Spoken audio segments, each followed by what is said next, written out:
Hi everyone, welcome to another episode of On the Other Side podcast. I'm Kalayan and of course together with my partner Clean. Yes, partner. Hi, everyone. I'm so excited for a new episode today, which we will tackle about the EU, the major challenges in trade policy. Kelly, this topic is really close to us since we are an IS student. Totally agree with you, Cle, and I'm so excited for today's episode. And I bet this day will be an informative episode. So, guys, for this segment, we will be having two episodes, and for that episodes, there will be two guests. Whoa, four guests? How exciting it is. I also heard that those four guests are from Bsis 3-1EU, Yes, Cle. right? And I bet these friends of ours research well for this podcast. So, what are we waiting for? Shall we call them? Yes, let us welcome our humble guest, Ms. Aguilon and Ms. Delgado. Hi guys, welcome to our podcast. How are you feeling today? We're good and excited. Shall we start? I bet our listener can't wait. So for today's topic is all about revitalizing the WTO reform crisis as one of the EU trade policy's major challenges. So this issue is really timely and important. I totally agree with you. So the trading system is in crisis. Urgent action is needed to revitalize its central organ, the World Trade Organization. Such action must come from its members in a bottom-up process and be based on renewed multilateral dialogue on the use and effects of trade distorting policies in both developed and developing nations. Dialogue is also needed to resolve conflicts regarding the operation of WTO dispute settlement mechanism. Also, it is believed that the fundamental consensus norm has been abused to resist multilateral discussion of the new policy areas and concerns regarding the functioning of the organization. So members should reflect on whether WTO bodies provide them with the information they need to assess implementation of existing agreements and identify the gaps where the rules need to be updated. Oh, is that what is happening? It makes me wonder how will this affect the Europe trade policy, considering that there are major challenges to consider on the reformation of WTO. Well, first, there is an ongoing crisis on the World Trade Organization system, such as they differ interests when it comes to sustainability and digital trade provided by the European Commission. And actually, the WTO is suffering greatly from monitoring the transparency of the country members with their legislations and how WTO's appellate body has been paralyzed since the year 2019. And as you can see, with these issues, a lot of reformation is a possibility, which will force the EU trade policy to be also reformed in line with the amendments that they will do. I agree, and the factors such as Brexit and Euroscepticism have injured the free trade movement in Europe, and even the United States question the benefits of this free trade. Countries are starting to focus more on local benefits rather than depending on another. This means that WTO will need to focus on this issue, and that could also impact the EU to be molded to an entirely changed system. Yes, basically, this is like a vice versa situation. The EU will help to reform the rules and regulations of the WTO, and this reform will also impact and contribute the EU trade policies being amended. Well, you both mentioned the impact and connection of WTO as well as the EU. Are there any plans for the EU in line with this growing crisis and reformation of the WTO, considering how they make up 60% of the GDP? Well, now that you mentioned their plans, specifically the EU has been participating with the WTO changes on their system so that they will be able to cope up with the large amendments they might implement. For example, the EU presented along with the Ottawa Group recently to stress out initiatives on improvement of countries' transparency on trade. Indeed, the EU is trying to work with other organizations to implement flexibilities and supports international discussions even on SDG policy implementation changes by WTO. So the EU has been exerting efforts to deal with the achievements of WTO reform as what I have understood. So do EU countries participate well? Also with these present and future plans of the EU to deal with the WTO reform? All European member countries are actually member of the WTO and as well as the EU itself. That means that the effort on the Union is a collective one, including EU countries when creating an input. It seems like the future plans of the EU does not just work for the Union itself and the WTO, but also other Asian and Western countries and organizations. This must be a huge change for the trade innovation Claire, ecosystem. so how's the feeling that we are getting new and fresh information about revitalization of WTO? I'm an amazing partner, and thank you for our guest who shared informative statements. Now I know what are the effects of revitalization of WTO to EU trade policy. Apologies, partner. I'm really into our topic today, and I just want to ask our guests that what are the pros and cons of revitalizing WTO in EU trade policy? That is a good question. Thank you for asking. So, since the WTO's inception, the world has evolved dramatically. It has seen the growth of the internet and the new technologies, as well as China's economic progress, increased skepticism of trade gains, and increased worry over the wealth disparity. So, the world has changed and WTO must adapt as well. Well, how do these changes affect the WTO? And how about the cons of revitalizing WTO? Did reform of WTO affect the EU trade policy negatively? According to Clet Willems, revitalizing WTO will address problems with all three pillars, which is negotiation, implementation, and monitoring, and dispute settlement. These functions are interdependent, and reform in all three is required to make the system work as a whole. In addition to revitalizing, the WTO contains a stronger guarantees on politically sensitive topics like labor and the environment, which are crucial to recovering domestic support for trade. Currently, the system is falling short of its goals and there is space for improvement. Members of WTO have failed to generate traction toward meaningful reform.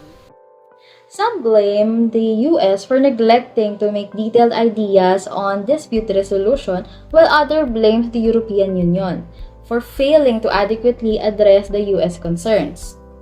How about China? Given that the two superpowers are involved, I bet China will do the same. Right.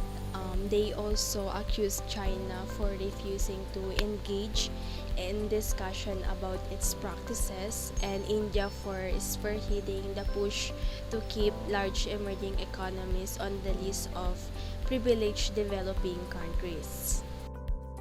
Well, regardless of who is to blame, the WTO is in disorder, and the momentum for significant reform is needed before the system becomes obsolete.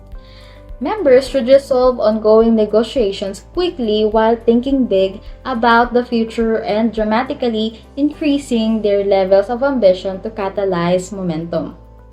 Wow, that was a very interesting conversation, right, Claire?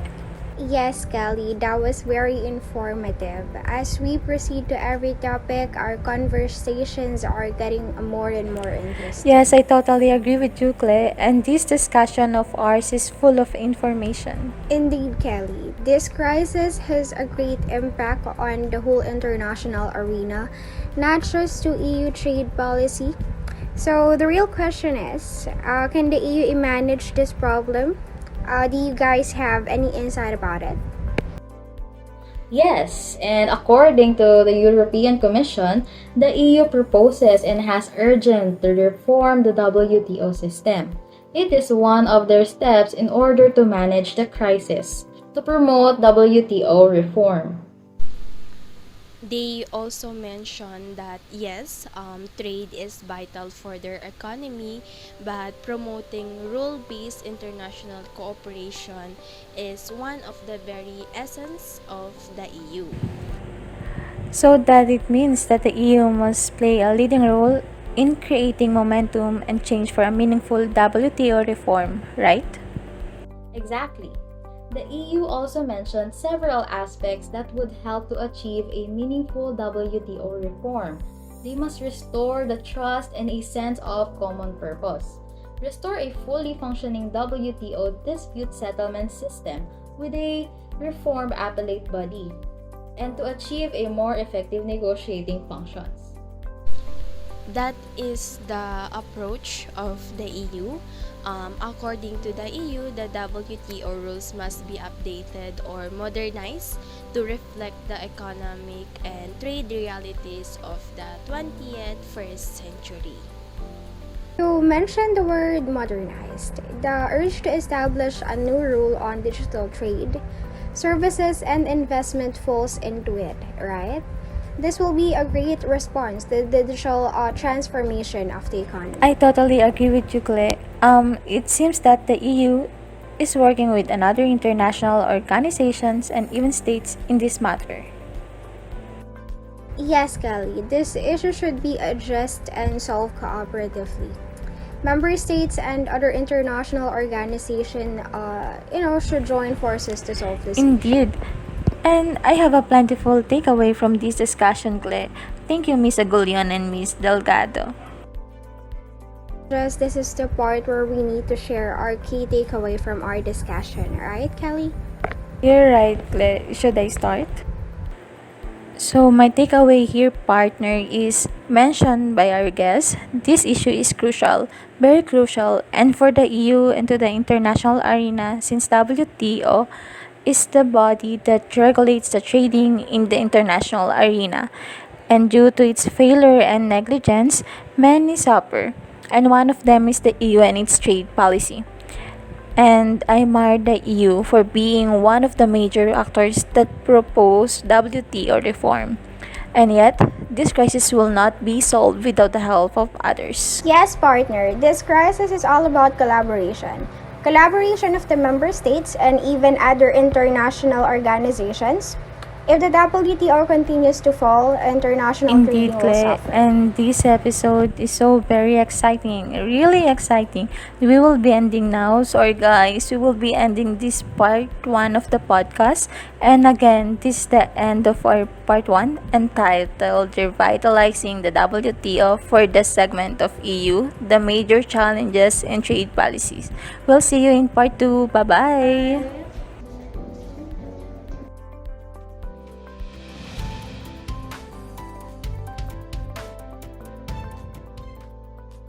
And we are back in for our new segment entitled The EU Major Challenges in Trade Policy.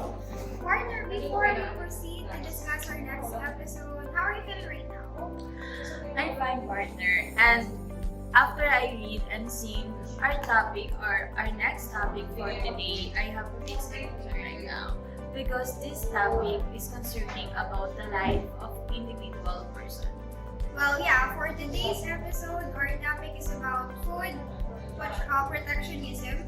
And actually, I've read an article where they say that we are living in a period of food protectionism.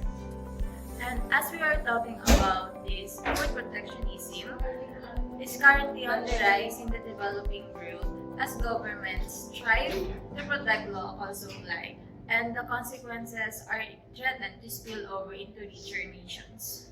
I know for a fact that we are very well aware of food crisis that is happening.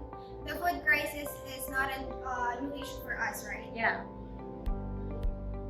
Right, so this has been a long-running issue.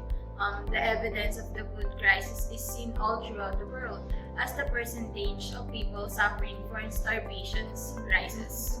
Yes, partner. They might be wondering why we are mentioning the food crisis when our topic is about food protectionism. So one of the reasons for the rise in food protectionism is the current food crisis. When there is food shortage, governments tend to take precaution to make sure that their own country can fulfill its citizens' food demands. So by here, food protectionism occurs and it is enacted by the government at this point. I'm delighted you brought up the issue, partner. Yeah. I've been meaning to bring it up. According to the United Nations FAO website, the human food chain is being significantly challenged by an increase in the number of transboundary animal and plant pests and illnesses, including aquatic and forest pests and diseases, as well as food safety and radiation accidents. This, I believe, is one of the reasons why food protectionism is one of the rise. However, it is said that the pandemic is the trigger for this food protectionism. Right, Led. There are many factors why food protectionism is implemented, like the food crisis. As we've discussed, also the climate change, and the war. Speaking of the war, partner, with the ongoing Ukraine and conflict with the Russia, the supply of essential basic crops such as wheat is threatened. That's right. What a fruitful introduction of our topic. Stay tuned, guys. We're going to learn a lot as we go on our episode today. And before we forget we have guest students, and because our topic is about food protectionism. So what are we waiting for, partner? Let's call and let's all welcome Miss Benemerita and Miss Makatangay. Good day, guys. We are very thankful and honored that you accepted our request to be a guest here. We are more honored to be one of the guests in the series. It's good to hear that. So guys, do you have any idea of what food protectionism is? Or are you aware of what countries implemented of food protectionism? Well, yes, as an IS student, it is very important that we're aware of this, well aware with this kind of issues. I've been listening to what you guys were talking about, and I heard that you mentioned the war in Ukraine. According to Sovereign Saudi, the head commodities of Fish Solutions, since the start of the Ukrainian conflict, mostly or some 30 nations have already taken efforts to restrict food exports with agricultural protectionism, which already reaches In highest addition to level that, according to the since articles food I price read, crisis way rising back in protectionism 2007. is compounding the chaos in global food markets caused by the Ukraine conflict, with states clamping down on staple exports such as grains, cooking oil, and pulses. Well, yeah, I agree with Ms. Rose's statement. I would add to the rising food costs as well as the fear of societal disturbance in some circumstances have led to a rise of exporters prohibiting foreign sales or imposing other limitations such as taxes or quotas. Well, these protectionist measures have seem to increase the cost of food imports for countries that rely mostly on international markets for their agricultural commodities. And this really affects or hurt some of the world's poorest people. That's correct. And also protectionism. According to Beata Javorcek, chief economist of the European Bank for Reconstruction and Development, will simply artificially raise prices, which are already at record highs, so fueling global food poverty. So in extreme cases, it may lead authoritarian regimes to become even more oppressive. Droughts and COVID-19 labor restrictions had pushed up world food costs before the invasions of Ukraine. So now that we heard the insights about what is food protectionism, let's move on to the effects of food protectionism in EU trade policy. So, Ms. Benemarito and Ms. Makatangay, do you guys know what are the effects of food protectionism rather in the trade policy of the EU? Yes, protectionism has a major effect on the trade policy of the EU. You can see what Russia is doing to Ukraine. They are blocking the Ukrainian ports which are used to export grain. They are looting Ukrainian grains in occupied territories and burning down the Ukrainian food storage. Well, we know, or in fact, Ukraine is one of the biggest grain exporters and also the biggest sunflower oil exporter in the world. With the situation right now, it really affects other countries. Yes, Ukraine is one of the world's biggest grain and vegetable oil exporters. So the concerns about food security in Russia's invasions of Ukraine have led 23 countries to turn to food protectionism. They want to ward off future shortages and thus limits the supplies on the global market that results in prices to increase. I think I'm getting what your point is. The conflict between Russia and Ukraine's consequences is that countries impose restrictions on their exports. This food protectionism. Done by different countries in order to secure their own needs will affect the international market. Yes, this will also affect millions of employment in the EU as exports support this employment.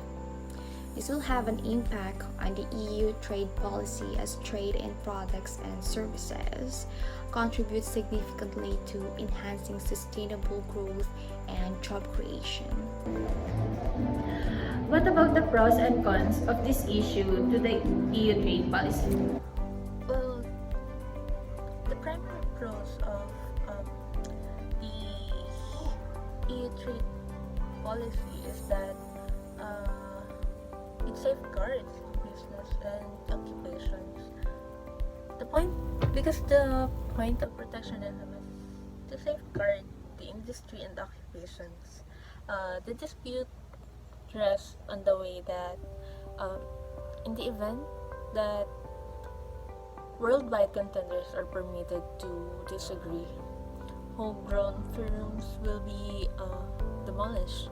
So this contention is especially articulated in emerging countries. So, meaning protectionist guarantee meditating in the exchange balance is important to encourage development. And even there is a battle between Ukraine and Russia, a portion of the nation would be impacted by it.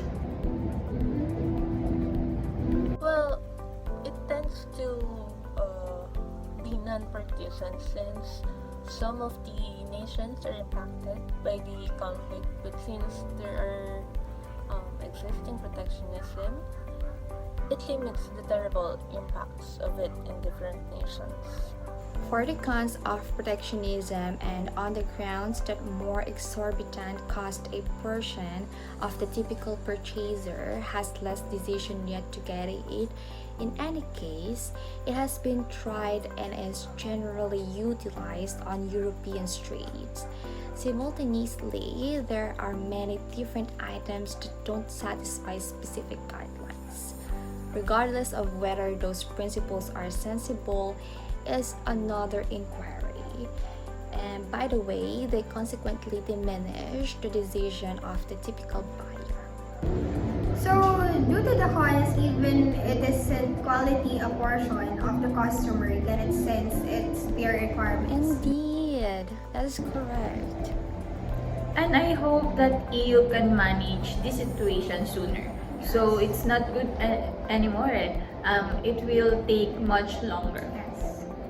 Well, I know that the EU can manage itself, but it's just that the problem here is not about food security because, as we all know, EU is largely self-sufficient when it comes to main agricultural products, but the issue here is more of food affordability. And you know, guys, that is why the EU should emphasize the point of defending the global rules-based trading system. And this is very important to have this conversation, at the WTO Ministerial Conference. You know, in order for them to tackle or have some disciplines to avoid these worst effects. And in this case, we need a global conversation or global agreement in order to proceed. Yeah, you got the point, but the issue is not only with the problem of food prices and inflation. There's also problems in monetary policy and other chain of problems that emerge. And I agree with that because these problems will not be solved if our leaders will not talk about and agree to take steps in making a solution. So these protectionist measures around the region are possibly going to heighten the global price pressures in terms of food supplies. Yes, partner. Everybody should know the risk it does actually than the food price pressures at the global level. Well, we are already seeing feedstock costs going up, energy prices adding to freight cost, and fertilizer costs are going up, which basically could hit food yields. And a combination of all of these measures could be used to reduce the food inflation pressures. So anyway, how food protectionism will affect the EU single market? Seems to be a growing trend of food protectionism, something that the EU has been keen to avoid due to the risk of affecting the single market. For example, a third of the wheat supply on the market is subject to cautious restrictive measures by its major exporters, led by Russia. At this stage, the export bans have mainly led to shift and demand towards European countries, such as France, rather than a shortage of supply. Do the protectionist measures happening have good or bad implications in the EU? Does protectionism have good or bad implication in the EU? Well, the internal market is our strongest asset in ensuring the food supply across the EU. So, no member state has the capacity to meet all its own needs for all food products. That is why we engage in trading. So, food protectionism is good because you are ensuring that the local food supplies will be available in your countries. In the current case, the food protectionism causes blockage of food supplies in the EU single market. Well, the sad thing here is the problem doesn't only happen in Europe, but also to other trade partners in other continents. So, what a statement. I agree. This topic is really an eye-opener for everyone, partner. Yes. And I didn't notice the time. Oh my god. What a fruitful discussion we had. Yes, partner. It is sad to say that we need to end our discussion now, but we hope to invite you guys in another episode. It's our pleasure to be here. Wanted to thank you guys for having us and tackling about these conversations. Well, it's quite a good time. Thank you. This episode of us is crucial for the EU and not just only for the EU but for the rest of the world. Yes, Claire, and this issue on WTO reform from part 1 and from the part 2 for food protectionism is a serious problem that the international arena is facing of. So these are both of their major challenges, and I'm glad that we are able to share these informations to our listeners. Indeed, Kelly. Thanks to our guest. You prepared so well for this podcast. So as we So yeah, and I guess that's all for today episode. Claire, I love our chat for today. And I know it's going to continue on for sure, but I hope you guys got something out of it. And we will see you guys on another episode. Thank you for listening on the Other Side podcast. Bye-bye!